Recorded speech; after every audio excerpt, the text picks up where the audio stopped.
Oi gente, aqui é a Mel, sejam muito bem-vindos a mais um vídeo aqui no meu canal. Hoje eu trouxe pra vocês a comparação do livro com as adaptações de filme e série de Morro dos Ventos Uivantes. Então vem comigo.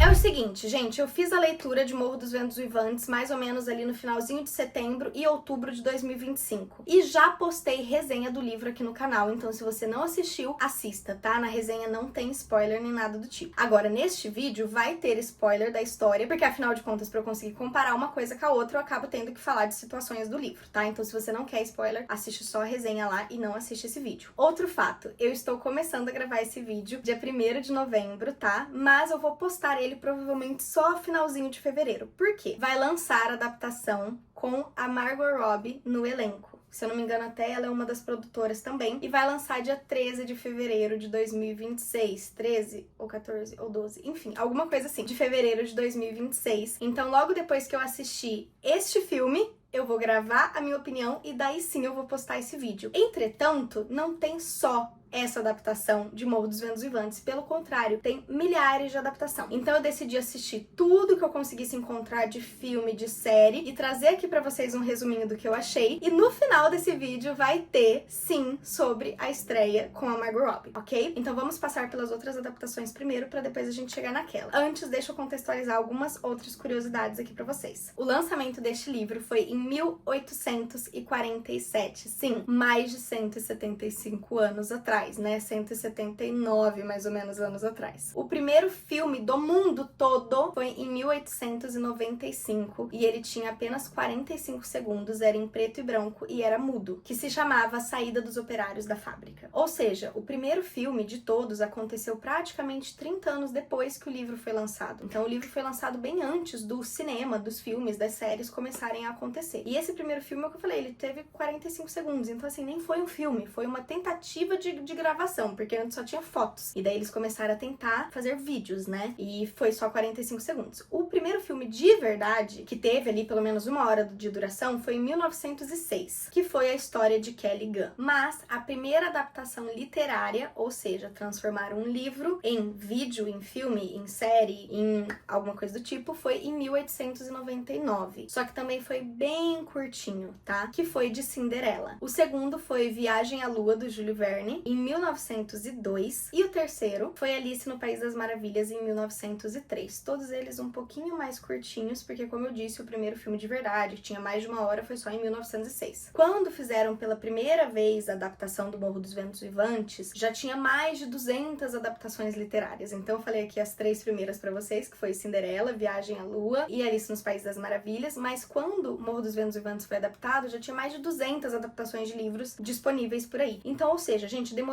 muito para adaptar em Morro dos Ventos Uivantes, porque ele foi lançado, o livro, 30 anos antes de começarem a tentar transformar as coisas em vídeo, em cinema, em filme, e ele só foi adaptado muito tempo depois. No total, são mais de 30 adaptações de Morro dos Ventos Uivantes, sendo 7 filmes para o cinema, 9 séries de televisão e 15 adaptações livres e internacionais. A primeira foi em 1920 e ela foi no cinema mudo, e não tem mais como encontrar para assistir. Então, obviamente, eu não consegui ver. A segunda adaptação foi em 1939, foi um filme e ele é muito famoso, muito conhecido, porque ele foi indicado a 8 prêmios do Oscar e levou 2, se eu não me engano. E ele ficou marcado como referência de adaptação de Morro dos Ventos Uivantes. Tanto que todas as outras adaptações que surgiram acabaram se baseando não só no livro, mas também nesse filme, né? Ele ficou como se fosse adaptação de Hollywood, né? Aqui levou Oscar, foi conhecida, foi premiada e etc. Essa eu consegui assistir em preto e branco. Eu assisti ela em inglês. E por que eu tô falando isso pra vocês, gente? Eu cheguei a fazer o curso de inglês, eu treinei inglês, eu gosto, eu entendo muitas músicas, muitas coisas, eu consigo assistir sem precisar colocar dublagem, mas assim, eu não sou 100% avançada e só o fato de ser uma outra língua já faz com que você não tenha 100% de compreensão do que você tá vendo. Você pode entender 90%, mas você nunca vai entender 100% quando não é a sua língua natal. Então eu assisti em inglês, deu pra eu conseguir entender muita coisa, mas claro que uma coisa ou outra ali eu acabei não entendendo muito bem. E agora eu vou falar pra vocês, então, em relação a essa adaptação de 1939, o que eu achei. Eu vou falando pra vocês, tá, as minhas anotações, porque enquanto eu vou assistindo, eu vou anotando algumas impressões que eu vou tendo. Então eu vou falar pra vocês essas anotações minhas, que foram coisas bem assim, que foram anotações espontâneas sobre o que eu tava achando no momento, e depois no final eu concluo pra vocês o que eu achei de forma geral dessa adaptação. Eu anotei aqui que a introdução lembra muito aquela vibe de Drácula, sabe? E também que os agradecimentos acontecem no início do filme e não no final, como nós estamos acostumados. A primeira coisa que eu anotei foi: o Heathcliff não é negro. Pra quem já leu o livro sabe que ele é dito como negro, como cigano, como escuro, como preto diversas vezes no decorrer do livro. Inclusive, é um dos motivos que ele sofre tanto preconceito, etc. É o fato dele ser negro. E o ator não é negro. E todas as adaptações literárias praticamente recebem essa crítica de que não colocaram um ator negro pra interpretar. E eu também acho isso um absurdo. Porque o Heathcliff, ele é como se fosse o protagonista. E o protagonista tem que ser um galã. E não sei se antigamente eles consideravam, né, que negros não podiam ser galãs. Então eles colocaram pessoas brancas. E lembrando que esse filme é de 1939. Então é uma época que... se até hoje existe preconceito, né? Imagina nessa época. Eu anotei que alguns personagens parecem mais velhos do que são, né? Por exemplo, Lockwood, Asilah e o Joseph. Quando você olha, a impressão que você tem é que eles têm coisa de 60, 60 e poucos anos, quando na verdade na história a gente sabe que eles não passam de 30, 40 anos. Só que daí eu me remeto a uma situação que, igual aquele meme que a gente viu do Silvio Santos, que passa o pessoal na plateia antigamente, aquelas moças que falavam que tinha 18, 19 anos, parecia ser muito mais velhas. Então hoje em dia as pessoas aparentam ser novas, mas antigamente as pessoas tinham cara de ser mais velhas também, né? Então foi uma impressão minha por conta da nossa vivência de hoje, mas na verdade provavelmente estava certo. Bom, no início do filme,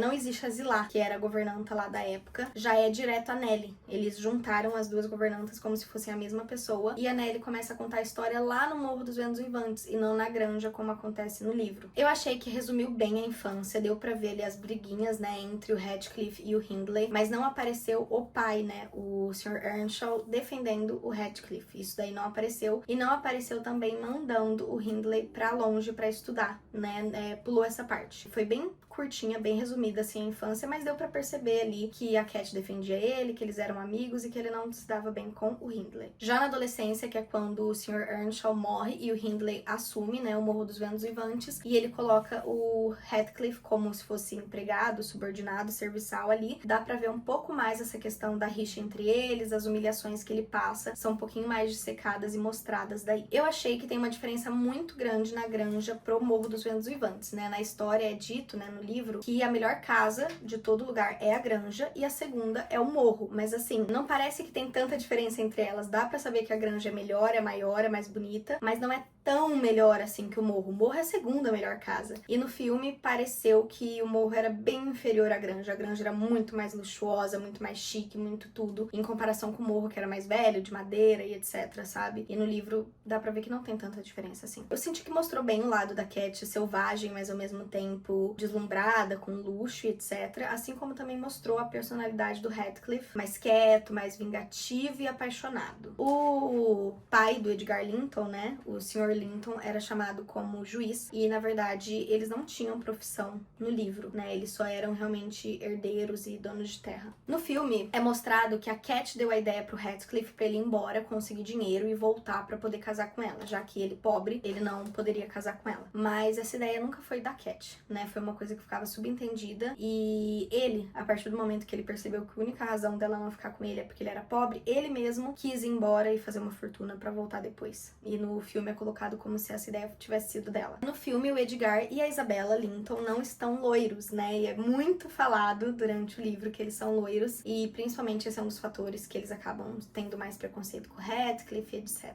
No filme, ela assume pro Edgar que ela é apaixonada pelo Heathcliff, mas isso nunca aconteceu no livro, sempre foi uma coisa subentendida. No livro, em momento algum, é dito que os dois tiveram algum tipo de envolvimento, né? Se beijando e etc. É como se tudo tivesse ficado mais na questão platônica, né? Aquele amor impossível e etc. Já no filme, eles se beijam uma vez, né? A Catherine e o Heathcliff. E outra coisa também que ficava um pouco subentendida no livro era a questão de a Cat não ficar com o Heathcliff por conta do dinheiro, né? Porque ela amava ele, mas ela queria ter o conforto e o luxo do Edgar Linton. Então, no livro ficou subentendido que o motivo dela não ficar com o Radcliffe era esse. Já no filme é bem nítido que o motivo é esse, né, que é a questão financeira. Ficou bem mais explícito e eu gostei deles terem mostrado melhor essa questão. No filme, né, quando o Radcliffe volta rico, o Edgar se nega, né, ele é contra ao fato do Radcliffe entrar na casa, só que daí a Cat conversa com ele e ele acaba deixando. Já no filme, ele convidou o Radcliffe pra entrar e ela que tava meio que não querendo, etc. Então acabaram invertendo aí um pouco os papéis. No livro também, depois que o Radcliffe voltou, teve uma demora maior na questão dos jogos, da bebida, até o Hindley começar a dever pro Radcliffe e o Radcliffe ter, por conta da dívida, assumido a propriedade do Morro dos Ventos Vivantes. Foi uma coisa que demorou mais a acontecer. No filme, ela acontece um pouquinho mais rápido, é como se ele já voltasse dono do morro, entendeu? Eu sinto que no livro, tanto o Radcliffe quanto a Catherine, eles são um pouco mais vilões, um pouco mais... é mostrado um pouquinho mais essa parte ruim deles. Já no filme, parece que ameniza um pouco e passa um pouquinho a mão na cabeça deles. É como se o filme colocasse de uma forma que fosse mais justificável a atitude deles e eles não ficassem tão maus assim quanto eles eram nos livros, sabe? No livro, mostra que em nenhum momento ele deu bola pra Isabela. É como se ele tivesse ignorado ela o tempo todo, casou com ela porque ela quis. Mas no filme, não. No filme, ele tenta conquistar ela, ele trata ela bem, ele dá uma flertada com ela. Aí eu comecei a achar estranho que antes da Cat se casar, o Ayrton já tinha nascido, e nesse momento o Ayrton ainda não existia, então eu comecei a achar isso estranho. Eu anotei aqui novamente, né, que o livro não dava a entender esse lado romântico tão descarado entre o Radcliffe e a Catherine, que era uma coisa um pouquinho mais interna e mostrava um pouquinho mais uma amizade. Já no filme, eles colocam esse lado romântico mais descarado, né. Aí eu anotei aqui que o Joseph,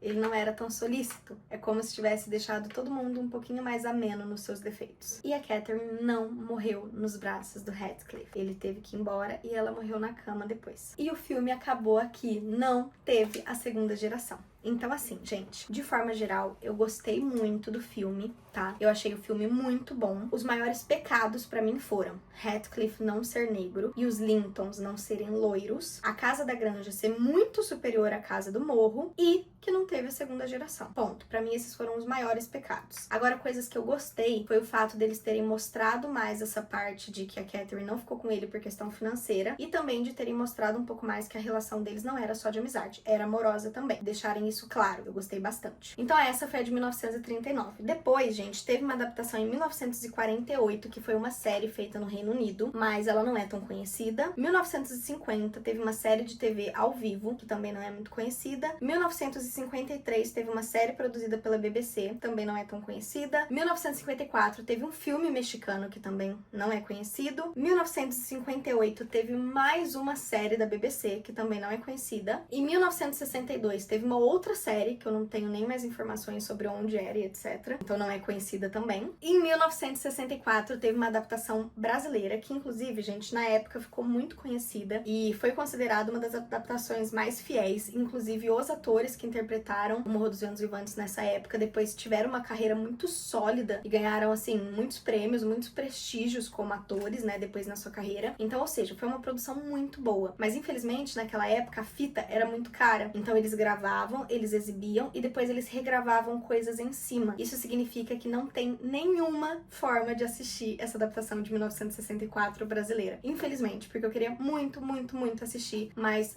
não tem jeito, gente. Não tem lugar nenhum. Tentei procurar no YouTube, em diversos lugares, mas realmente não achei. E a próxima é uma adaptação de 1967, que foi uma minissérie. Eu consegui achar no YouTube. A versão que eu achei tinha 2 horas e 50 minutos. Não sei se eu consegui assistir tudo ou se ficou faltando alguma parte, alguma coisa assim. Que às vezes as coisas que a gente acha no YouTube tá com algumas partes cortadas ou coisa do tipo, né? Mas essa foi a única versão que eu consegui encontrar, gente. Espero que essas 2 horas e 50 estejam completas. E novamente eu vou falando aqui pra vocês as minhas impressões durante, né, o tempo que eu tava assistindo e depois no final eu dou uma conclusão pra vocês do que eu achei da adaptação. Bom, aqui eles têm um inglês, gente, que é um inglês britânico e eu aprendi o inglês americano. Então eu senti muita diferença na hora que eu comecei a assistir. Parecia que eles falavam bravos, com raiva, cuspindo, sabe assim? Porque o inglês britânico, ele é falado um pouquinho mais dessa forma. Então eu achei bem estranho no início. Tava mais difícil de compreender o que eles falavam, mas conforme foi passando ali a série, chegou no final eu já tava acostumada, já tava entendendo melhor. Mas novamente falo pra vocês porque significa que talvez meu entendimento não tenha sido 100%, tá? E também é em preto e branco ainda. Esse aqui não teve o início do Lockwood, que é o visitante, né? Que daí a governanta começou a contar a história pra ele. Não, pulou voltou e já começou direto com o Earnshaw, chegando com o Heathcliff e apresentando ele ali pros criados e também pros dois filhos, pra Catherine e pro Hindley. E novamente o Heathcliff não é negro. Mas ainda estamos em 1967, ainda estava bem retrógrada as coisas, né? Já aqui nessa adaptação, não mostrou tanto as brigas e desavenças do Hindley com o Heathcliff na infância. Quase não mostrou essa parte. Mostrou mais o Heathcliff com a Catherine e a amizade que eles foram criando. Em compensação, mostrou a ausência do Hindley, que foi quando ele foi mandado para a escola militar, não sei direito, mas que ele foi mandado para longe. Mostrou coisa que não tinha acontecido na outra. Aqui dá a impressão que o Earnshaw se arrependeu de ter trazido Heathcliff por um momento, coisa que no livro não é dito que aconteceu. Anotei aqui que eu achei a interpretação muito performática e de fato, antigamente as interpretações elas eram mais exageradas, né? Hoje em dia eles fazem uma coisa um pouco mais natural, um pouco mais neutra, mais comum, e antigamente era uma coisa um pouquinho mais forçada, né? Só que eu acho que o que contribuiu para eu fazer essa anotação era a questão da língua ser britânica, tá? Provavelmente. Aqui eu achei que tá mostrando mais as travessuras da Cat, porque no livro é falado muito como se ela fosse arteira, e na primeira adaptação não mostrou isso. Já nessa daqui aparece bastante, assim, que ela corre pra lá, corre pra cá, incomoda todo mundo, sai correndo, não quer pôr uma roupa e tarará. Mostrou mais esse lado bagunceiro dela. Aí eu anotei aqui que mostrou o Hindley voltando com a esposa, que foi uma coisa que surpreendeu todo mundo, e anotei que esse tá com os acontecimentos muito mais completos, né? No outro tinha pulado uma coisinha ou outra, nesse parece que tava aparecendo tudo, só que de forma bem rápida. Eu anotei aqui que eu achei que tava colocando 100% Hindley como culpado, mal-humorado, ruim, né, estúpido, que queria destratar o Heathcliff assim de forma gratuita, enquanto que tava colocando o Heathcliff como muito bonzinho, muito tranquilo, muito que aceitava de cabeça baixa, escutava, ficava quieto, não reclamava, muito bonzinho. E na verdade no livro a gente vê que não é assim, né? O Heathcliff ele não reclamava de apanhar, só que ele tinha as travessuras dele também. Ele era topetudo, ele provocava, não era 100% culpa do Hindley, e pareceu aqui na adaptação que era, que o Hindley era péssimo e o Heathcliff era bonzinho, sabe? E aqui os Lintles são loiros, finalmente. Eu amei que teve a cena da Nellie ajudando o Heathcliff a se arrumar pra poder passar um tempo com a Cat. E logo depois disso, né, que ele quer ficar com ela na verdade tinha marcado com o Linton, e dela manda o Heathcliff embora, e quando o Linton chega e a Nellie não quer sair, ela belisca a Nellie, e daí nisso ela vai dar um tapa na cara do Linton e o Linton decide ficar. Então, isso aí eu achei muito importante, né, porque mostra já ela preferindo o Linton do que o Heathcliff, mostra o Heathcliff tendo querido se arrumar pra ficar com ela, pra ficar mais apresentável, mostra esse jeito dela mimada de ter dado um beliscão na Nellie, de ter batido na cara do Linton. Então eu achei muito importante ter essa cena, porque mostra muito da personalidade de cada personagem ali, sabe? Aí eu anotei aqui, nasceu o Ayrton, vai ter a segunda geração, finalmente. Então nasce o Ayrton, morre a esposa do Hindley, e daí ele já começa a beber, a apostar, a jogar e etc. Aí tem uma discrepância aqui, que a Cat casa com o Edgar quando o Ayrton ainda era bebê, sendo que na verdade ele já era um pouquinho mais crescido, e aparece aqui como se a Cat cuidasse do Ayrton, mas na verdade não é isso que acontece, quem cuida desde sempre é a Nellie. E daí apareceu como se a Cat fosse sozinha pra granja, e só depois de um tempo a Nellie fosse junto com ela, e na verdade as duas vão juntas. Mas assim, detalhes. Não mostrou muito sobre os anos de felicidade que a Nellie comenta no livro, que a Cat estava casada com o Edgar Linton e foram muitos anos muito tranquilos. Não passou muito dessa fase, eles deram uma pulada nessa fase. Aí eu anotei aqui, a Cat fala gritando, tá me irritando. E de fato, gente, é o que eu falei, aquela interpretação, é o jeito de falar britânico, causa uma estranheza. E começou a me incomodar muito, porque quando o Heathcliff era criança, ou quando ele era adolescente, apesar dele não ser negro, tudo bem ele ser um pouquinho menor e mais magrinho, mas é muito dito que quando ele volta rico, ele volta mais alto, ele volta forte, encorpado, parecendo homem mesmo, e pelo próprio fato da gente saber que ele é negro, a gente sabe que ele tinha um físico, né, mais forte, mais robusto, né, e o ator, ele é muito baixinho, ele é muito magrinho, ele é muito franzino, sabe, então não combina com a sensação de força que é passada no livro. No final da vida, a Cat, ela ficou muito louca, né, tendo alucinação, muito dramática, muito histérica, e isso foi muito bem mostrado aqui nessa adaptação. Mas eu senti que tava mostrando demais a granja nesse momento, né, e tava faltando cenas em relação ao morro, que a gente vê o Ayrton sendo tratado ali como um animal e e de uma forma que ele viria a ser muito grosseiro, e toda a situação de bebida e decadência do Hindley também, né? Então tava faltando uns takes em relação ao morro, eu senti, sabe? Tava muito focado na granja. Quando a Isabella Linton foge pra se casar com o Heathcliff, a primeira coisa que ele faz é enforcar o cachorro dela, e isso não aconteceu na adaptação. E eu acho que era uma coisa muito importante, porque foi uma demonstração do Heathcliff de que ele não era uma pessoa boa, e mesmo assim ela quis ir com ele. Mesmo ele mostrando pra ela, ó, eu sou isso aqui, você vai querer ir comigo? Mesmo assim ela quis ir. Então eu acho que era uma cena muito importante de ter tido e não teve. E eu amei que exatamente na hora que chega na metade da série é quando morre uma Cat e nasce a outra. Inclusive elas são interpretadas pela mesma atriz, só que no começo ela ficava com o cabelo preto e na segunda parte ela é colocada com cabelo loiro. Não sei se ela pintou, se era peruca e etc. Nessa adaptação mostra o Ayrton convivendo assim bastante com o Hindley, que é o pai dele, né? E na verdade a gente sabe que isso não aconteceu. O Ayrton, ele evitava o pai justamente por ele ser bêbado, e o Hindley, por outro lado, não fazia questão também de ir atrás dele. Ele só ficava fissurado querendo se vingar do Heathcliff e nem lembrava da existência do Ayrton também. E é muito engraçado que quando o Linton chega, né, o primo, o sobrinho, ele é extremamente alto comparado com o Heathcliff, sendo que no livro é falado que ele é baixinho, pequenininho, magrelinho, fraquinho, e o Heathcliff, ele é forte, né, ele é grande. Então o fato do Heathcliff ser pequenininho, baixinho, magrinho, e o Linton ser super alto, zero combinou. A Cat foi por muito tempo visitar o Linton de forma escondida, e na série colocaram como se o pai dela tivesse autorizado e a Nellie soubesse também, sendo que durante muito tempo foi escondido, só depois mais no finalzinho que eles sabiam. Depois que a Cat se casou com o Linton, o Heathcliff no filme deixou ela ir embora pra ver o pai dela antes dele morrer. E na verdade no livro ela fugiu, né, com a ajuda do Linton ela conseguiu fugir pra poder ver o pai, e daí só depois que o pai faleceu que ela voltou lá pra casa do Heathcliff. Eu gostei que daí agora, no final, colocaram o Lockwood, né, colocaram a cena dele chegando, porque ele ia alocar a granja, e a vez que ele passou a noite lá, que daí ele acabou vendo, né, como se fosse o fantasma da Catherine, e daí o Heathcliff foi correndo, né, porque quis ver ela também, foi até o cemitério, etc. Então a presença do Lockwood foi muito importante por causa disso, né, dessa presença do espírito da Catherine. E colocaram ele só aqui, no final, né, como se fosse realmente um visitante, essa situação da noite, e não como se ele estivesse escutando a história da Nellie. Eu achei que é um formato que funciona muito bem também pro filme, né, porque afinal de contas no filme a gente consegue ver o que tá acontecendo. No livro, não. No livro precisa, de certa forma, ser narrado. Então, eu acho que faz sentido no livro ser narrado e no filme ele ter aparecido só no final. Eu gostei dessa mudança. E no final, o Heathcliff morre com os pulsos, né?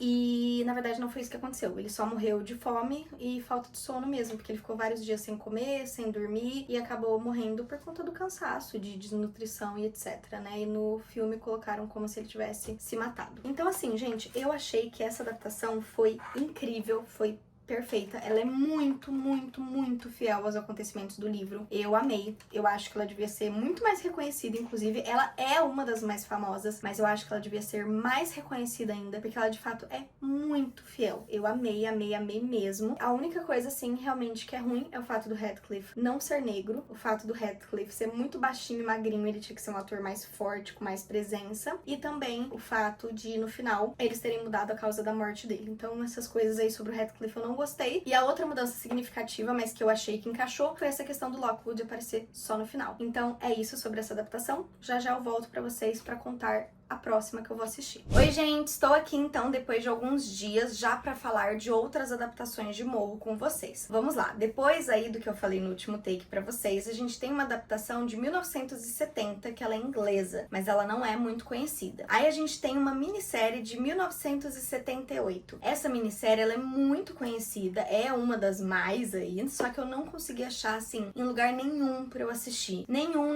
mesmo, assim, nenhuma plataforma, nem no YouTube, nada. Não consegui encontrar. Infelizmente, né? Porque por ela ser muito famosa, era uma das que eu tava com bastante expectativa pra ver. Depois a gente tem um filme de 1985 da França, e daí a gente vem para um filme de 1992, que é bem conhecido também, e esse aqui eu assisti. Então é sobre ele que vamos falar neste take. E eu vou fazer o mesmo esqueminha da outra vez, tá? Eu vou falar pra vocês as minhas anotações enquanto eu assistia, e por último eu faço uma conclusãozinha aí do que eu achei. Aqui a gente já tem, né, o filme em colorido, né? Não é mais preto e branco. E eu também consegui assistir dublado. Então, só por isso, a experiência já é diferente do que quando eu tava assistindo ele no inglês britânico, no inglês americano, preto e branco, já muda bastante a nossa experiência. E aqui, ele tem uma coisa bem diferente dos outros, né? Ele inicia com a autora explorando ali alguns lugares até que ela acha uma casa abandonada, que seria o Morro dos Ventos Vivantes. E ao achar essa casa, ela fala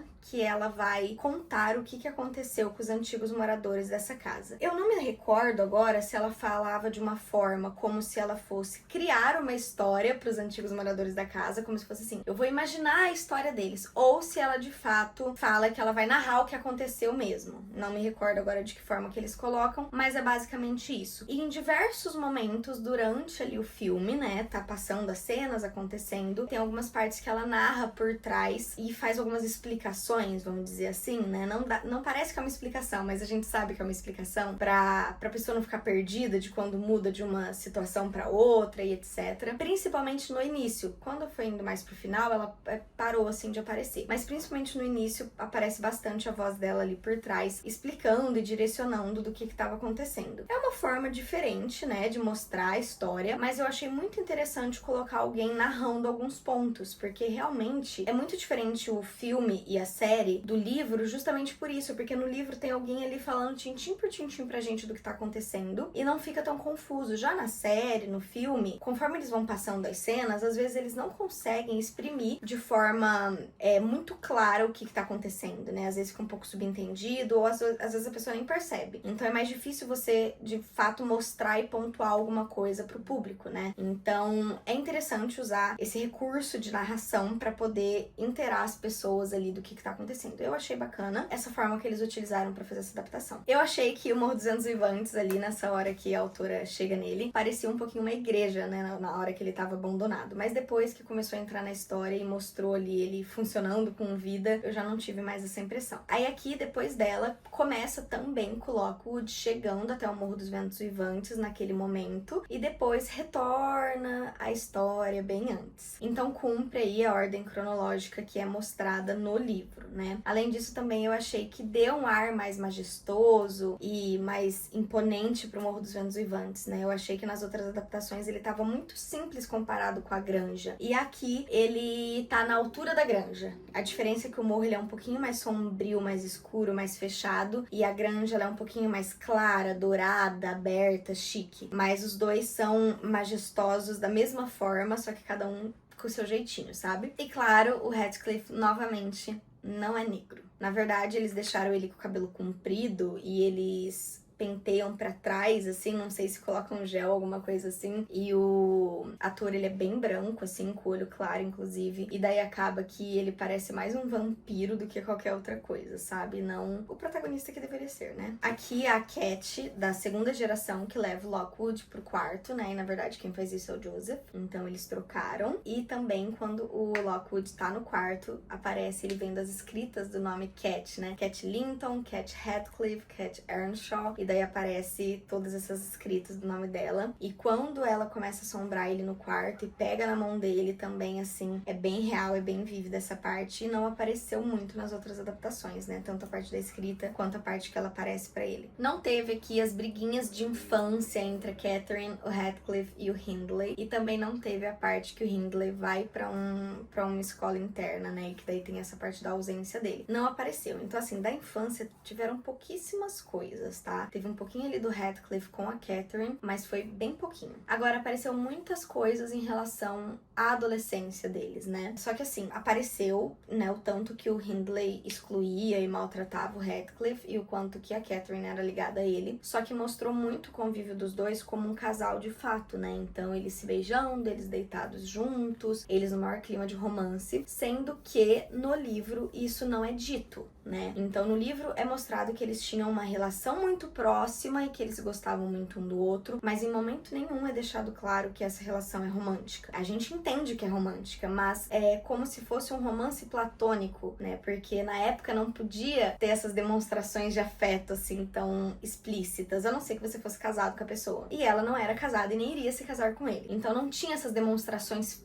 reais de um relacionamento, de um romance. Ficava mais no campo platônico. E aqui eles já colocaram como se fosse uma coisa real que acontecia parecia que eles estavam juntos mesmo, né? E eu acho que essa mudança seja por conta da época mesmo, né? Em 1847, quando o livro foi escrito, a gente conseguia entender que havia um romance ali, mas não podia ter a parte física, a parte real. Agora, em 1992, que é quando acontece essa adaptação, esse filme, isso já não era tão assim, claro que ainda tinha os preconceitos da época, mas já não era tão explícito. Então eu acho que aqui eles acharam por bem colocar de forma mais visível esse romance entre os dois e não de forma tão platônica, né? Pra poder conectar um pouquinho mais pro público, provavelmente. Aqui mostra bastante o espírito rebelde da Cat, de brigar, de correr, de fazer arte, né? De ser meio peralta, de enquanto o Joseph tinha os sermões dele, que inclusive nos outros não apareciam, nesse aparece. Enquanto o Joseph tava dando os sermões dele, ela ficava tirando sarro, ela ficava brincando, ela ficava tentando fugir. Então aqui aparece bastante esse lado mais bagunceiro da Catherine, coisa que talvez não tenha aparecido tanto nos outros. Depois que a Cat se machuca e passa algum tempo na casa dos Lintons, a gente sabe que ela volta diferente. Entretanto, o diferente é mais aciada, mais vaidosa, mais elegante, mas ela nunca destrata o Heathcliff. Ela fala que ele precisa se limpar, se vestir melhor, que ele precisa estudar, que ele precisa, enfim, que ele precisa melhorar ali a categoria dele, mas em momento algum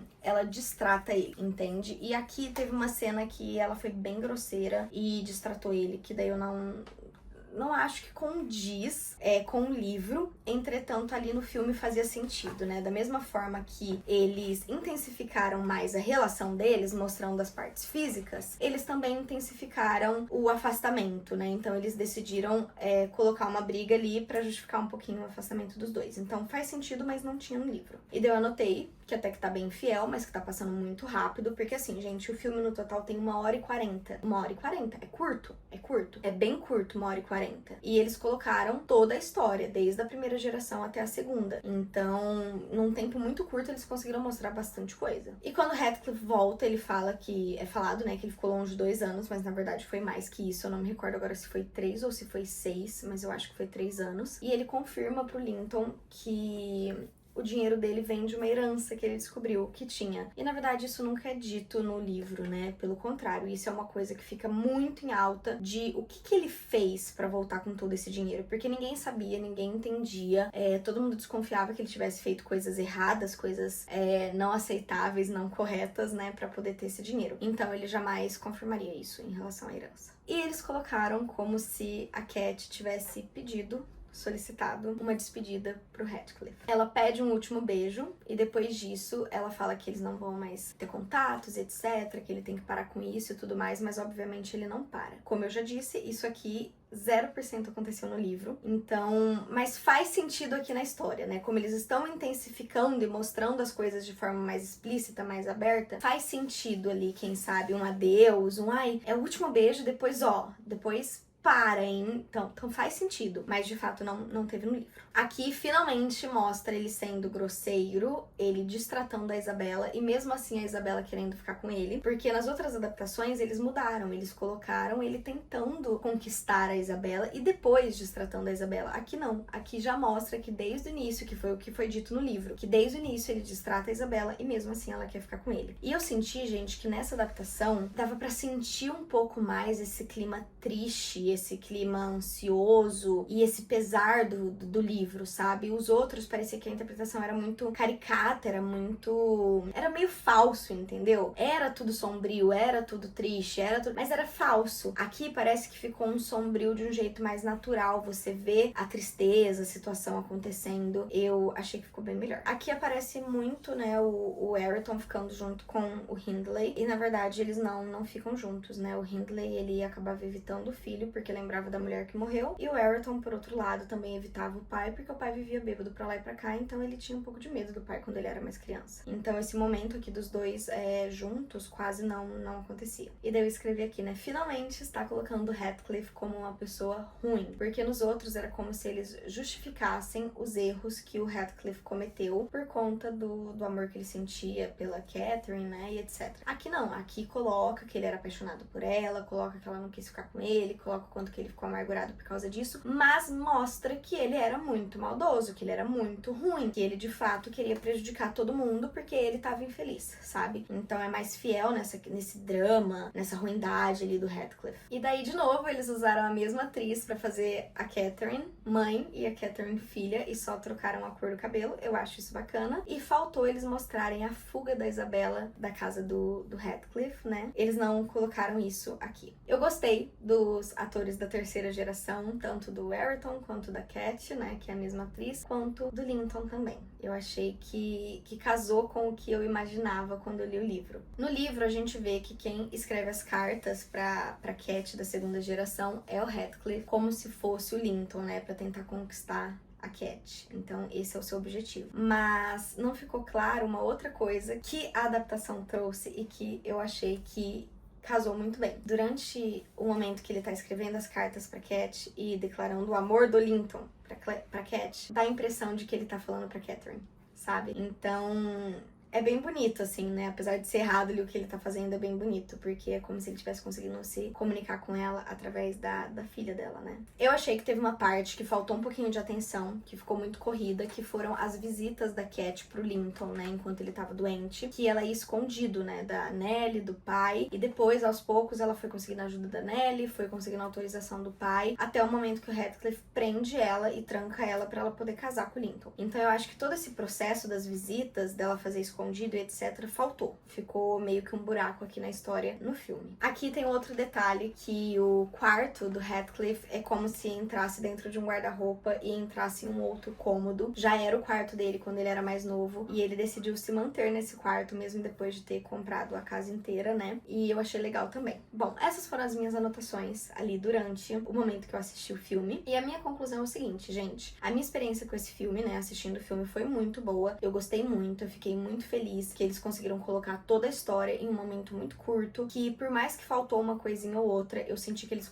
conseguiram colocar muita coisa, muito detalhe da história nesse curto período de tempo. Então eu acho que o roteirista aqui foi incrível de ter conseguido fazer isso. Eu acho que, exceto o fato do Radcliffe não ser negro, eu gostei muito dos atores que escolheram pra cada papel. Eles são muito próximos do que eu imaginava enquanto eu estava lendo. E eu acho que a maior mudança que teve aqui foi realmente essa concretização de coisas que ficavam subentendidas. Mas eu entendo o porquê que eles fizeram essa troca, que foi o que eu disse pra vocês. Antigamente não podia. Quando eles fizeram essa adaptação, já era uma coisa mais aceitável entre a sociedade. Então, se eles fizessem igual foi feito quando foi escrito, talvez o público não conseguisse se importar tanto com os personagens. Então, eles dramatizando um pouquinho mais e intensificando um pouquinho mais cada coisa que acontece, né? Tanto uma aproximação quanto um distanciamento, eles conseguiriam mais apreço e mais sentimento do público. Eu entendo porque que eles fizeram essa alteração e eu acho que, de fato, é uma adaptação muito bem feita e muito boa. E, bom, agora eu vou pros próximos, gente, ainda falta alguns, tá? Estamos em 1992. Temos até 2026, então ainda tem várias adaptações aí que foram feitas. E o bom é que conforme vai chegando mais próximo do nosso ano, eu vou conseguindo encontrar mais, né, essas adaptações, porque as mais antigas era muito difícil de achar e conforme vai ficando mais recente, vai sendo mais fácil de eu conseguir encontrar pra assistir. Então, já já eu volto. Oi, gente! Bom, estamos aqui então no finalzinho de novembro e eu assisti mais uma minissérie. Essa daqui é de 1988. E ela teve só ali 1h50 mais ou menos no total. Essa eu consegui achar no YouTube pra assistir. E novamente eu não consegui achar dublada. Ela tava em inglês, só que era o inglês britânico. Então novamente eu tive ali um pouquinho de dificuldade pra entender 100% do que tava sendo falado. Mas ainda assim, como eu já conheço muito bem a história, porque li o livro e já assisti vários outros filmes, então óbvio que eu consegui acompanhar, mas não consegui entender ali cada palavra. E eu fiz poucas anotações dessa vez. Eu tentei focar realmente mais nas partes discrepantes realmente do que em cada detalhe. Então o que eu não tocar no assunto é porque vocês sabem que teve, ou então que foi bacana, foi legal, alguma coisa do tipo. Eu percebi que logo no início já começou a colocar o Radcliffe como vilão. Ele era bem, tipo assim, mal educadinho quando era criança, adolescente mesmo, bem revoltado, bem grosseiro, sabe? Coisa do tipo. E também quando ele acabou ficando mais jovem, ele continuava ali com esse comportamento, sabe? Mas ele é bem colocado como vilão, assim. Nos outros, eu senti que deu uma suavizada na personalidade dele, deu uma justificada em alguns comportamentos. Aqui não, aqui eu percebi que colocou ele bem como vilão mesmo. E ele é muito parecido com o ator do último que eu assisti. E, novamente, claro, ele não é negro. E aqui não foi usado nenhum tipo de artifício pra voltar na história. Porque, sim, teve aquele início ali do Lockwood chegando, né, no Morro dos Ventos Vivantes, tendo que posar na casa e tarará, tarará, tarará. E daí não teve, assim, um artifício de, alguém narrando pra poder voltar no tempo, ou então a Nellie contando a história. Não usou de nenhum artifício. Simplesmente escureceu a tela, clareou e voltou no tempo quando o Sr. Earnshaw trouxe o Heathcliff pra fazenda ali, pro morro. E assim, não sei o que eu penso em relação a isso. Eu acho que o que aconteceu foi a Nellie que contou. Ponto. Isso foi o que aconteceu no livro. Sobre usarem alguém narrando pra poder fazer, né, essa explicação de algumas partes. Eu achei interessante. E simplesmente pegar e voltar. Ok, também. É uma forma de contar a história. Vai ali de quem tá dirigindo, né, a série, o filme. A cena que aparece do Heathcliff com a Catherine vendo a janela dos Lintons, aparece eles muito felizes. E aqui na minissérie aparece eles brigando e discutindo. O que eu achei muito estranho, porque em nenhum momento é dito, né, que eles ficam se desentendendo, brigando, nem nada do tipo. Então achei bem estranho eles colocarem isso. Acho que a única briga que teve entre os dois foi quando a Isabella quis casar com o Heathcliff e o Linton não deixou. Tirando isso, eu não me recordo, assim, de nenhum tipo de briga ser dita entre eles no livro. E novamente, né, eles colocaram aqui na juventude a Catherine e o Heathcliff se beijando. Eles colocaram eles tendo de fato ali algo, né? Enquanto que no livro é dito tudo de uma forma muito mais subentendida e na questão platônica. Mas como eu disse, a história foi escrita em 1847, então naquela época o simples fato de você dar a mãozinha pra pessoa já era muita coisa. Enquanto que aqui em 1998, que foi quando foi feita essa minissérie, já não era assim, né? Então eles preferiram colocar ali alguma coisa um pouquinho mais real pra ter alguma base ali pra contar a história. Então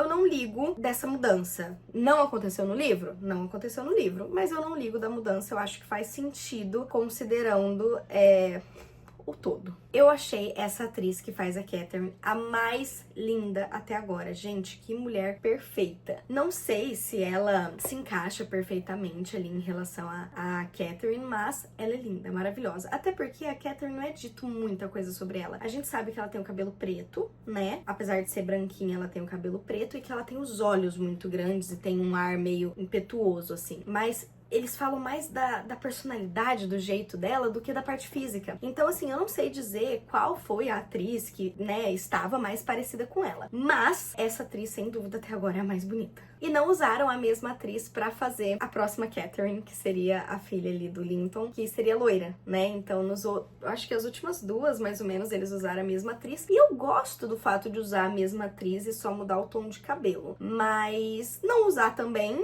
é legal, porque elas não são a mesma pessoa, né? Mas eles usaram uma atriz parecida, assim, eu achei que ficou bom. Novamente é dito que o Linton é magistrado, né, é juiz, e ele não é. Ele só é um nobre que tem terras e cuida dessas terras, mas ele não é magistrado, e tem vários filmes que ficam falando isso, mas não é. A minha principal anotação aqui em relação a essa história foi: os acontecimentos principais todos tiveram. Então, aquelas coisas mais importantes que marcam cada fase, cada etapa, cada mudança, cada não sei o que, teve. Mas aqueles detalhes, aquelas situaçõezinhas secundárias que são o que dão corpo à história e o que de fato faz você entrar na história, eu senti que faltou bastante coisa. Vários outros tiveram mais cenas, sabe, assim, pra você conseguir se acostumar com o que tava acontecendo ali, com o que tava rolando e entrar mesmo na história. Então, assim, teve o principal? Teve. Não dá pra falar que faltou alguma coisa. Mas podia ter tido um pouquinho mais de corpo, sabe? E eu achei as atuações aqui muito boas, né? Eu comentei com vocês que no início eu tava achando as atuações muito caricatas e eles falavam meio que bravos e gritando e era tudo meio artificial, forçado e tal, porque eu acho que antigamente era mais assim as atuações, né? Aqui eu já achei a atuação muito boa, muito natural, muito humana, assim, sabe? Muito bacana, comparado com o que tinha antes. Bom, o Heathcliff durante a história toda, ele se mostrou muito inalcançável emocionalmente. Então a gente não sabe, ele ali a sós, o que rolou, mas todas as partes públicas de demonstração dele não teve nada extravagante, emocional. E aqui no filme teve sim uma parte que ele chorou e fez todo um escândalo, etc. Que foi ali logo depois do momento que o Lockwood disse que viu a Catherine, etc, né? E daí ele começou nessa loucura, e daí ele tava tendo uns surtos, assim, muito doidos que não é dito no livro. Mas, assim, nada impede também pra deixar um negócio mais dramático. Não acho que seja algo que tenha prejudicado a minissérie. E aqui, a Cat e o Raritan acabam se conectando por conta dos cachorros, enquanto que no livro eles acabam se conectando por conta dos livros. Então teve essa mudança, mas também eu não sei se aqui muda muito ou não. Eu acho que interfere na questão de zoar o Raritan, porque ele não sabia ler, e depois ela ajudar ele a ler. Então tem essa parte simbólica em relação aos livros, a leitura, mas eu não acho que também mudou muita coisa, sabe? Mas, enfim, teve essa mudança. E também esse filme, o tempo inteiro, ele tem algum barulho incômodo atrás. Eu achei isso incrível. Seja o vento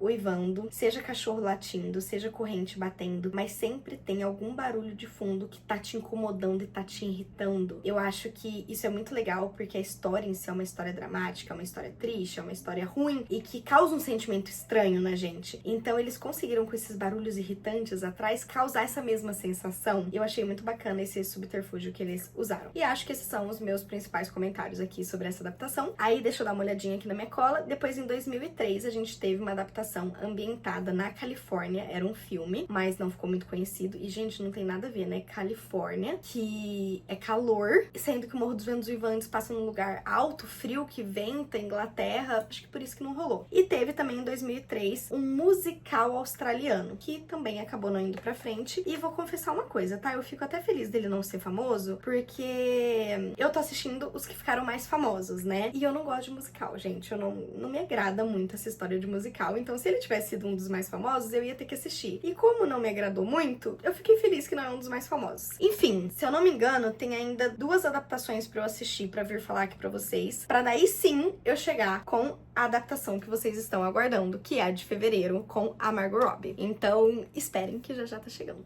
Oi, gente! Bom, já estamos aqui em outro dia 14 de dezembro, e eu assisti mais um filme do Morro dos Ventos Uivantes. É o filme de 2009. Ele tem ali mais ou menos suas 2 horas, e ele pega só a primeira parte do romance, tá? Ele não pega a parte depois que a Catherine morre. Então vamos lá, deixa eu pegar aqui minhas anotações pra eu ir falando com vocês. Mas já de antemão eu digo que uma diferença muito grande nele, tá? 2. O Radcliffe finalmente é negro, tá? Finalmente colocaram um ator negro. E segundo, ele é muito mais lento, muito mais devagar. Não vai passando tudo rápido e resumido igual nos outros. Tudo é bem lento, a câmera foca em cada movimento, em cada detalhe. Eles estendem aquele negócio. É até engraçado porque tem alguns momentos que você sente um desconforto de que aquela cena dura tanto tempo, que você fica desconfortável junto com os personagens, sabe? De tipo, ai meu Deus, tá, vamos, bora pra próxima coisa. Então,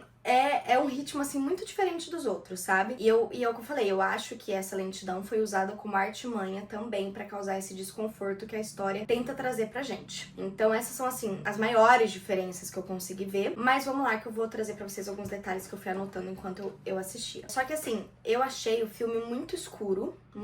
Então, por exemplo, teve um dia que eu tentei assistir de dia, eu não conseguia assistir. Eu tive que fechar tudo, trancar tudo, porque senão eu não conseguia enxergar, pra vocês terem noção. E também eu achei que o áudio tem uma diferença muito grande de uma parte pra outra, sabe? A fala das pessoas é muito baixa e os barulhos são muito altos. Então, quando as pessoas estão falando, eu precisava aumentar o volume. Só que daí, quando começava algum barulho de ambiente, eu tinha que abaixar, porque ficava muito alto, sabe? Isso é bem incômodo. Eu achei que a Catherine, criança, não parecia tão intrigante quanto as outras, sabe? As outras você consegue ver aquele olho grande, aquele olhar, assim. A atriz é meio diferente, meio exótica. Essa não. Ela era muito bonita também, mas ela parecia mais doce, mais neutra, entende? Ela não dava aquele ar selvagem e revoltado e audacioso da Catherine, sabe? Mas isso mais na atriz novinha, sabe? Na que interpretava ela como criança. Quando a gente volta com ela adulta, eu já achei que ela era mais intrigante, sim, tinha um olhar mais diferente, mas ainda assim eu achei a atriz muito doce, sabe? Então não foi a minha Catherine preferida, mas não que tenha sido ruim também, porque tanto a mais novinha quanto a mais velha são atrizes ótimas. Aí eu anotei aqui, né? Esse filme é bem paradão. Nos outros as cenas eram mais rápidas. Esse grava bem de perto, parece quase que sufoca um pouco. E assim,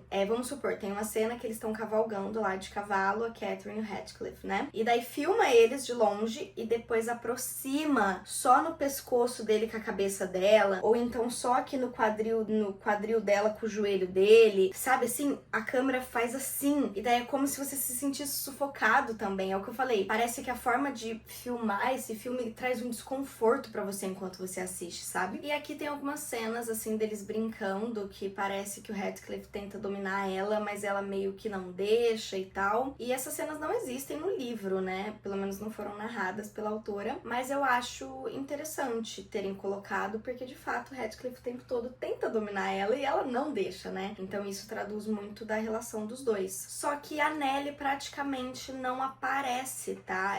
Tem a personagem da Nellie, tem lá ela fazendo as obrigações dela, etc. Mas ela não tem esse papel tão importante quanto a gente via no livro, né? De ser ali meio que confidente da Catherine, de estar tentando, de certa forma, apaziguar as coisas em relação ao Heathcliff. A Nellie, ela é muito presente na história justamente porque ela é a narradora. No filme, a gente não vê ela muito presente, assim. Ela é só mais um dos funcionários e tal. Até o Joseph aparece muito mais do que ela. Eu achei que na parte da infância não colocaram tanto humilhação nem nada do tipo em relação ao Hindley e Heathcliff. Eles tinham ali as briguinhas deles, mas não pareceu nada muito grandioso. Agora, em relação a quando o pai morre e o Hindley volta da internação, aí sim é 100% nítido. É até mais explícito no filme, mais, assim, vívido essa questão da humilhação que o Heathcliff passa. Ele coloca ele pra dormir no celeiro, ele expulsa ele das festas, sabe? Eu acho que é até mais pesado o jeito que eles colocam no filme a humilhação que o Heathcliff passa. E, na verdade, eu acho que faz um pouco de sentido, porque quando você é criança, você não tem muito o que fazer além de bater uma boquinha ali, tentar ir pra cima aqui, mas você acaba não tendo muito poder pra fazer alguma coisa de fato, até porque o pai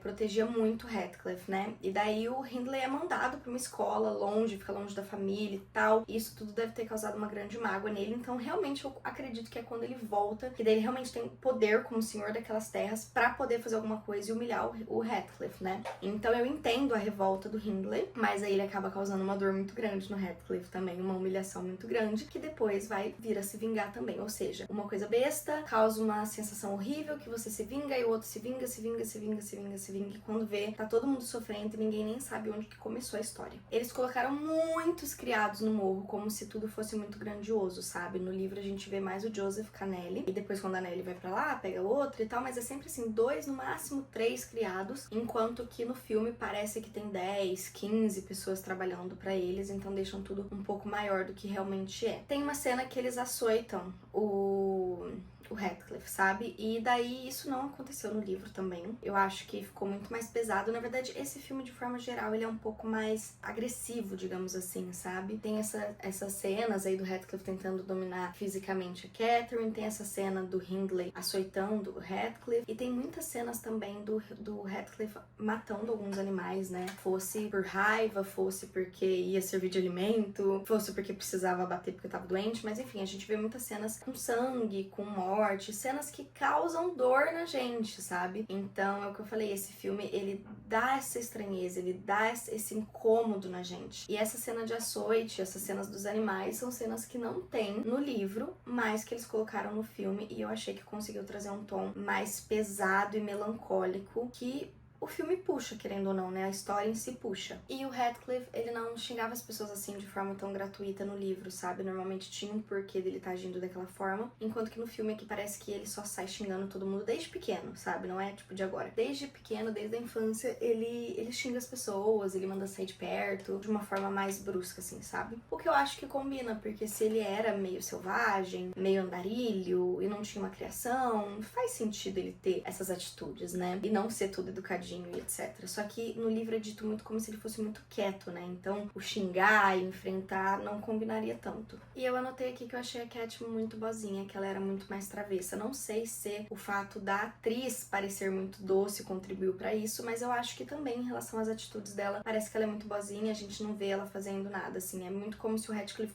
fosse colocado muito como maloqueiro, como selvagem, e a Cat tivesse sido colocada um pouquinho mais boazinha, sabe? Eu acho que poderiam ter colocado ela um pouquinho mais impetuosa também. E outra coisa que eu achei bem diferente também é que eles fizeram o seguinte: normalmente eles colocam os atores como criança, depois eles mudam os atores e colocam eles como adolescentes, de uma forma ali mais infantilizada, e daí eles usam os mesmos atores de adolescente pra colocar eles adultos, só que de uma forma mais velha. Normalmente era isso que eles vinham fazendo. Agora aqui eles fizeram diferente. Eles usaram os mesmos atores que fizeram crianças pra usar eles como adolescentes, iguais. Os mesmos atores. Então foi meio estranho usarem os atores de criança na adolescência. E daí só quando o Radcliffe vai embora e volta, que daí eles já estão adultos, aí sim eles trocaram e colocaram outros atores. Então teve essa diferença aí. Os atores criança foram o que fizeram criança e adolescente. Enquanto que nos outros eles só faziam a criança e daí os adultos que faziam adolescente e adulto, sabe? Eu não sei, sinceramente não sei assim o que fica melhor, pra ser sincera. Eu estranhei essa forma porque os outros estavam sendo diferentes, mas isso também não significa que seja uma forma ruim, né? Até porque eu acho que a gente de fato muda mais quando tá adulto, talvez, ou muda mais da criança pra... Ai, gente, não sei. Não vou saber opinar sobre isso. E eu achei que quando o Radcliffe voltou, ele era muito parecido com o ator que tinha interpretado ele quando ele era mais novo, mas a atriz que interpretou quando ela era mais nova eu achei muito diferente. Vamos lá. Vamos falar de biotipo, tá, gente? A atriz que interpretou a Catherine, ela era mais gordinha, ela tinha um biotipo fofinha, digamos assim. Igual eu. Eu sou gorda? Não sou gorda, não me considero gorda, mas eu tenho um biotipo mais fofinho. Então, eu sou bochechuda, eu tenho o ombro largo, eu tenho seio e tal. Então, assim, eu não sou magrela. Eu tenho um biotipo gordinha. Por mais que eu não seja gorda, eu tenho um biotipo gordinha. E a atriz que interpretava ela criança e adolescente, ela era assim, ela tinha um biotipo gordinha, por mais que ela não fosse gorda. Já a atriz que interpretava ela como adulta, ela tinha um biotipo magra, assim. Ombrinho pequeno, fininho, rosto fininho, pescoço, colo. Ela era muito magrinha, um biotipo muito magrinha, sabe? Então não ficava parecendo que era a mesma pessoa, entende? A não ser que assim, ela tivesse emagrecido 30 quilos pra dar toda aquela diferença. Mas dá pra ver que não é uma questão de ser gorda e ficar magra, é uma questão de biotipo encorpada, gordinha, pra um biotipo magra, sequinha. Entende o que eu tô querendo dizer?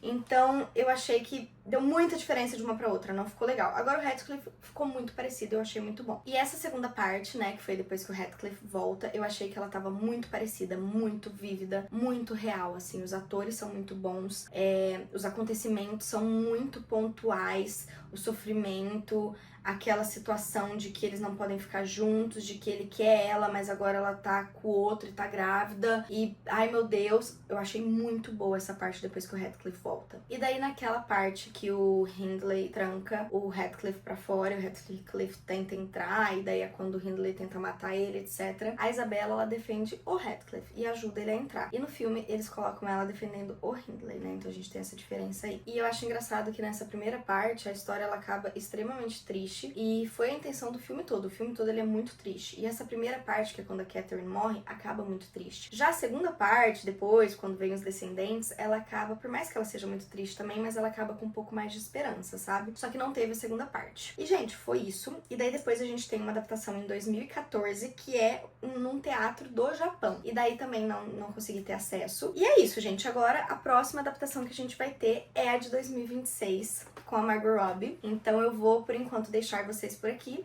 Em fevereiro, quando eu assistir o filme, eu volto pra vocês aqui pra falar o que eu achei. Eu tô muito ansiosa. Eu espero muito... Vou falar pra vocês aqui minha expectativa, né? Eu espero muito que eles coloquem também a segunda parte, né, que tem a primeira e a segunda parte da história. Eu gosto muito da Margot Robbie como Catherine.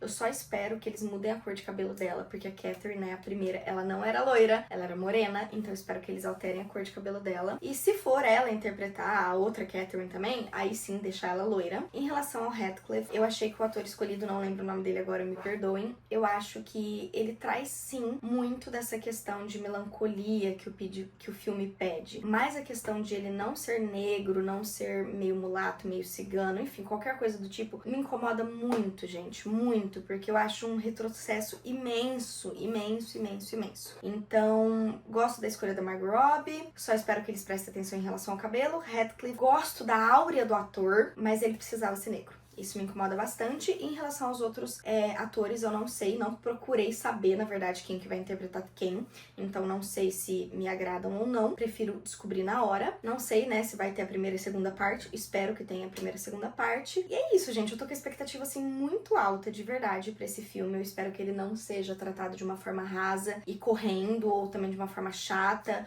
ou de uma forma muito... caracterizada. Enfim, eu tô com altas expectativas pra esse próximo filme. Em breve volto pra contar pra vocês o que eu achei. Oi, gente, dia 15 de fevereiro, domingo de carnaval. Esse take demorou pra chegar, né? Demorou pra lançar o filme. Eu confesso que eu já tava quase aí querendo esquecer um pouco alguns detalhes aí da história, mas conforme eu fui assistindo, tudo já foi voltando de forma muito vívida na minha cabeça. Então vamos lá para essa parte final do vídeo, para essa última comparação com esse último lançamento, que eu tenho certeza que é o que todo mundo estava mais ansioso para poder finalizar esse vídeo. Gente, para quem acompanha o canal, sabe que eu costumo trazer um roteirinho, algumas anotações na hora de gravar o vídeo. Dessa vez eu não trouxe. Bom, basicamente hoje é domingo, dia 15 de fevereiro, domingo de carnaval. Eu fui assistir o filme, ele lançou quinta-feira, eu acho, dia 12, e eu fui assim que eu pude, e eu literalmente acabei de chegar do cinema, é 8h30 da noite, mas eu já sentei aqui pra gravar pra vocês. Porque eu queria fazer esse vídeo com as minhas reações o mais vívidas e reais possível. Então, né, por esse motivo, não deu tempo de eu fazer um roteiro, etc. Mas mesmo se tivesse dado tempo, gente, não ia adiantar de nada. Porque assim, eles mudaram tanta coisa, mas tanta coisa no filme, mas tanta coisa, que se eu fosse fazer aquela... coisinha que eu sempre faço com vocês, já, eu vou pegar aqui as coisas que eu fui anotando durante o filme, as coisas que eu vi que deu diferença ou não, porque eu sempre costumo passar um panorama geral do que eu achei e depois eu vou pegando e citando cada coisinha que eu percebi de diferente. Gente, se eu fosse fazer isso, acabou. Eu ia simplesmente ter que descrever o filme inteiro, porque eles mudaram muita coisa. Muita coisa, tá? Vamos lá então. Resumindo, tá? O que foi essa adaptação, na minha opinião, foi... Eles mudaram muita coisa, mas eles conseguiram tirar de mim os mesmos sentimentos que o livro conseguiu. Eu acho que o filme foi o mais vívido em relação a sentimentos, em relação a trazer para quem tá assistindo os mesmos sentimentos e os mesmos incômodos que o livro trouxe, né? É uma história incômoda, é uma história triste, é uma história que te deixa irritado, que te deixa nervoso, que te deixa revoltado de certa forma. Então eu acho que esse filme foi o que mais conseguiu trazer isso, apesar de ele ser o que com certeza mais mudou. Gente, as outras adaptações, a gente vê e a gente percebe que mudou um negocinho ali, outro aqui, mas são detalhes. A maior parte é idêntico. Esse não, gente, mudou muito, mudou tipo assim... 60% a 70% do filme mudou, mas os sentimentos são os mesmos, sabe? Então eu acho que ele fica com uma pontuação muito grande, por isso, pelo que ele consegue despertar em quem tá assistindo, pelo que ele consegue aflorar em quem tá assistindo. Mas, de fato, gente, mudou muita coisa. Vamos lá, então, começar para as coisas que mudaram. Vou falar só das maiores, tá? Das mais perceptíveis, não vou citar as outras coisas. E daí eu vou falar pra vocês o que eu acho que foi ok ter mudado e o que eu acho que não, tá? Vamos lá. Primeiro, uma coisa que pra mim, duas coisas, tá? Que pra mim são inaceitáveis. O fato de o Radcliffe não ser negro. Ou no mínimo mulato, jambo, não sei, gente. Ele era meio cigano, meio... Entendeu? Ele tinha que ter alguma outra coisa, ele não podia ser branco, assim, sabe? Isso era uma parte muito importante da história, mas isso eu já digo, assim, muito antes de assistir, né? Quando o ator foi escalado, todo mundo já falava sobre isso. Eu acho que de todas as milhares de adaptações que eu assisti, só teve uma que ele era negro, né? Então, isso aí o pessoal peca demais, sabe? Eu não sei se eles consideram que é uma coisa que não é importante pra história, mas eu acho que faz toda a diferença, sabe? O Radcliffe é maltratado por isso. Tem muito a ver com a cor dele, né? Com a descendência dele. Então, eu acho que tirar isso aí é muito complicado, não podia tirar. Em compensação, a Margot Robbie como Catherine, gente, ela é perfeita, tá? Ela tem aqueles olhos grandes e ela é muito linda, muito doce, mas ao mesmo tempo ela tem aquele nariz empinadinho, aquele olhar de que ninguém manda em mim, sabe assim? Tipo, parece um anjo, mas ao mesmo tempo parece um demônio, tipo isso. Ela consegue desempenhar muito bem esse papel, ela fisicamente lembra muito com o que é descrito sobre a Catherine. A segunda coisa, né, que me incomodou muito, é que assim, eles fizeram apenas a primeira parte da história, pra quem leu sabe que tem 2 partes, né, eles fizeram apenas a primeira parte, e isso, ok, porque eu sei que pra você desenvolver bem um filme, você tem que colocar bastante coisa, sabe, gente? Não dá pra sair cortando. E realmente aconteceu muita coisa nessa história pra simplesmente pôr as 2 fases no mesmo filme, a não ser que fosse um filme gigantesco. Então eu entendo eles terem feito só a primeira parte. Mas, o que me matou foi o seguinte: alguns outros filmes, né, algumas outras adaptações que eu assisti, que eram só a primeira parte, eles seguiam todas as outras coisas e só paravam a história ali. Aqui não, eles cortaram muita coisa. Então, assim, a Catherine teve um aborto, ela não teve a Cat. O Radcliffe não teve o Linton com a Isabella. E nem existe o irmão da Catherine, né, que agora eu esqueci o nome, é Hindley, eu acho. Hindley. Nem existe o irmão dela nesse filme. Quem dirá o filho dele, que é meio que o que vai gerar ali toda a situação na segunda fase. Então, assim, eles não só não fizeram a segunda parte, que é aceitável, mas eles impediram que possa vir a ter uma segunda parte. Então eles poderiam ter feito esse primeiro e depois poderiam ter feito Morro dos Ventos Vivantes 2, que seria essa segunda fase, a continuação. Só que pelo fato deles terem cortado algumas coisas, eles simplesmente acabaram com a possibilidade de existir uma continuação e fazer a outra parte, sabe? Que eu acho que teria sido muito interessante. Então essas 2 coisas foram as que eu mais me incomodei de todas.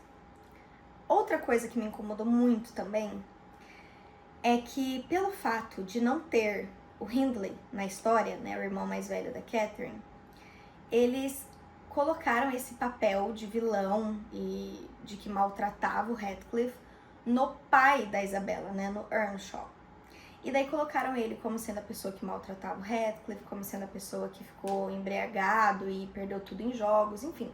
Tudo que aconteceu com o Hindley colocaram na conta do Earnshaw.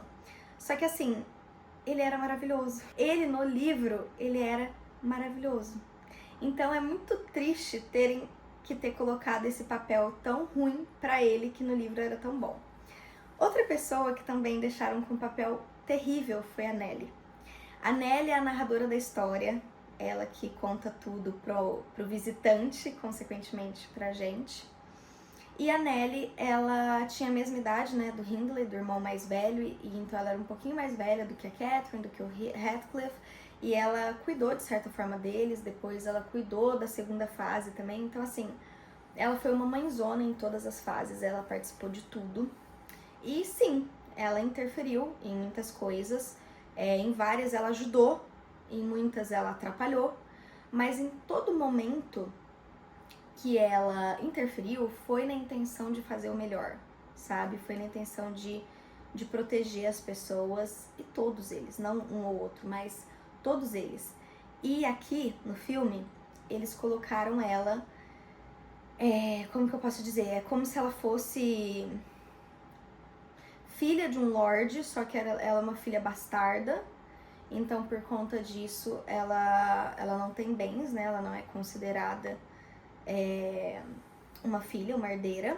Eu não entendi direito se ela é uma filha bastarda do Earnshaw ou de outro lord, mas enfim, porque se ela fosse do Earnshaw, ela seria irmã da Catherine, né? Mas, enfim, mas é como se ela fosse amargurada por isso, porque ela vê a Catherine tendo tudo e ela meio que é uma servente, né? Então, é uma funcionária e tal, então ela meio que não tem direito a nada, só que ao mesmo tempo ela é inteligente, ela lê, ela escreve, etc, coisa que normalmente os criados não tinham, né? Então, e ela é filha de um lord. Então, no filme, ela tem um pouco de inveja da Catherine, e muitas das coisas ela faz por maldade, sabe? Então, ela acaba separando, né, os dois, o casal principal, na maldade, sabe? Então, ela também foi uma personagem que no livro, na verdade, apesar dos pesares, apesar dos erros, era uma pessoa muito boa e que no filme foi colocada como uma vilã, como uma pessoa muito ruim. E isso também me deixa um pouquinho chateada. Aí tiveram outras mudanças, né? Então, por exemplo, Joseph, ele não é um velho caquético, ele é colocado como um rapaz bem novinho na história. A Isabela, ela não é colocada como a irmã do Edgar, ela é colocada como uma pupila, tipo, alguém que ele tipo, meio que adotou. E o Edgar não é colocado como o irmão da Isabela, né? Como se os dois tivessem ali um 10, outro 12, tipo, a idade muito próxima. Não, ele é colocado como um solteirão que chegou na cidade depois. Então a gente sabe que a granja sempre foi habitada pelos Lintons, né? Ele era o pai, a mãe e os 2 filhos, o Edgar e a Isabela, que tinham uma idade muito próxima. E no morro era Catherine, com o Hindley, etc. E daí os 2 pais morrem e o Hindley herda tudo e a Isabela fica morando com ele.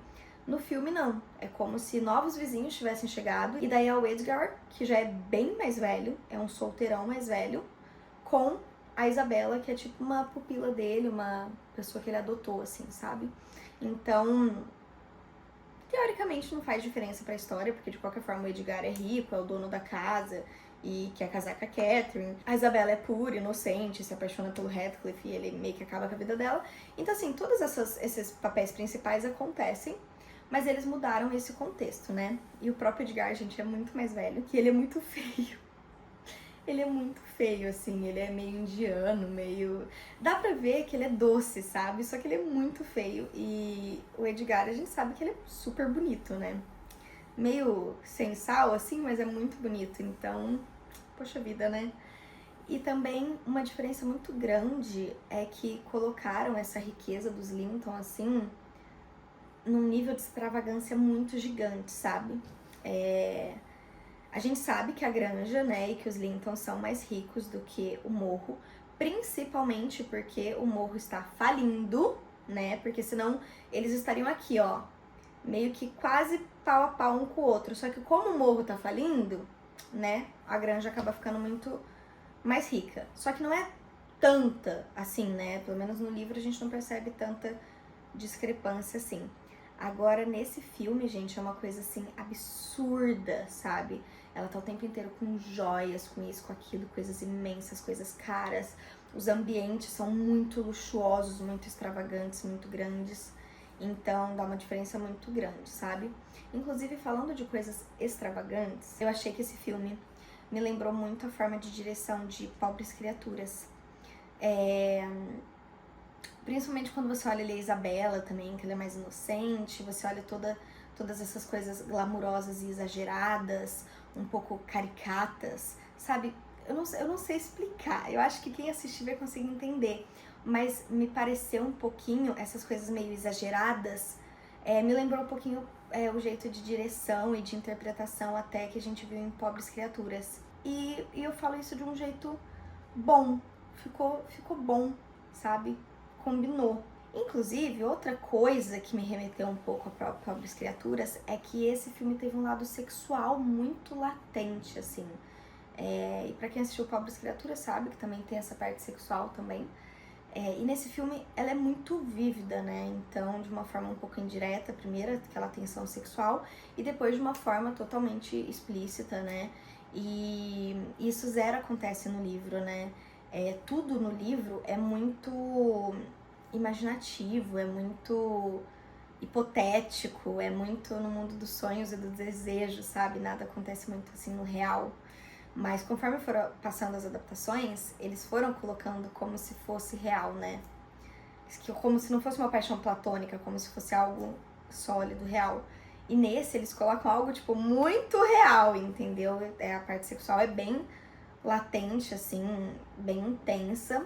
Então acho que até por isso também me lembrou um pouquinho Pobres Criaturas. Gente, então é isso, assim, tiveram coisas que eu detestei, que mudou, tiveram coisas que, ruim, mas ok, tiveram coisas que, tá, tiveram milhares de outros detalhes que mudou, mas também, né, ok. Mas assim, gente, de forma geral, eu achei uma adaptação maravilhosa. Não tenho o que falar sobre a fotografia, sobre figurino, sobre cenário, sobre interpretação. sobre emoção, e o que eles fizeram quem tá assistindo sentir, que eu acho que isso é o ponto alto. Eu sinto que eu senti todas as emoções e angústias e raiva e frustração que eu senti enquanto eu li o livro, sabe? Então, é um filme que mudou muita coisa, mas que o sentimento ele conseguiu replicar muito bem. E é isso, gente. Espero que vocês tenham gostado do vídeo e que assistam os outros aqui no canal também. Até o próximo. Tchau, tchau!